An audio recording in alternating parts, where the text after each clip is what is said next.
Hi viewers, మనం వచ్చేసి Tamil Nadu government Telugu వాచకంలో Subhashita రత్నాలు 6వ తరగతి చూస్తూ ఉన్నాము. కలిపి రాయండి.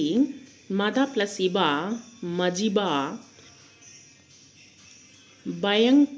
భయంకరము ప్లస్ కాదే భయంకరము గాదే, వాక్ ప్లస్ చాతుర్యము వాక్ చాతుర్యము, సభా ప్లస్ అంతర సభా ప్లస్ ఆంతర సభాంతర.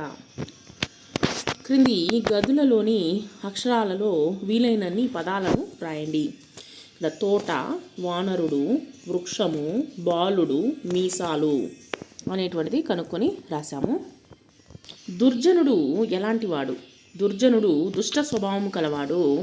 విద్యావంతుడై ఎంత పేరు ప్రఖ్యాతలు పొందిన వాడైనా అతడిని విడిచిపెట్టాలి, కానీ చేరతీయకూడదు.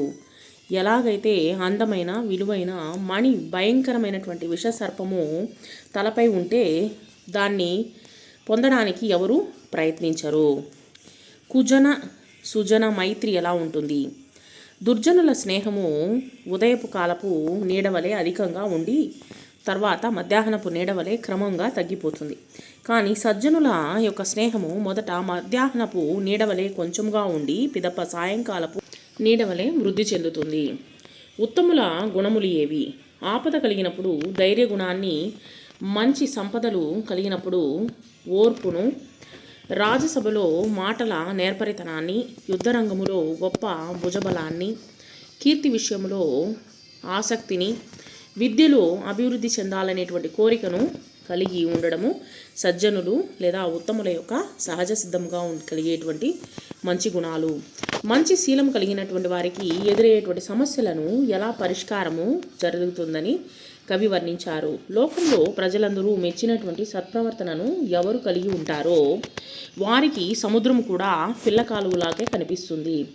నిప్పు నీరులాగా, మేరు పర్వతము చిన్న రాయిగా అవుతుంది. మదించినటువంటి సింహము జింకలాగా సాధువు అవుతుంది. కోపంతో బుస్సలు కొట్టేటువంటి సర్పము కూడా పూలదండై పోతుంది. భయంకరమైనటువంటి విషము కూడా అమృతమై పోతుంది. ఏనుగు లక్ష్మణ కవి కాలాన్ని తెలపండి. ఏనుగు లక్ష్మణ కవి ఆంధ్రప్రదేశ్ రాష్ట్రంలోని తూర్పుగోదావరి జిల్లా పెద్దాడ గ్రామంలో నివసించారు. ఆయన క్రీస్తు శకము 1720-1780 మధ్య కాలంలో జీవించినట్లుగా చారిత్రకుల అభిప్రాయము. భర్తృహరి సంస్కృతంలో రచించినటువంటి సుభాషిత త్రిశతిని ఏనుగు లక్ష్మణ కవి గారు పుష్పగిరి, తిమ్మన, ఎలకూరి బాలసరస్వతి అనేటువంటి ముగ్గురు కవులు తెలుగులోకి అనువదించారు.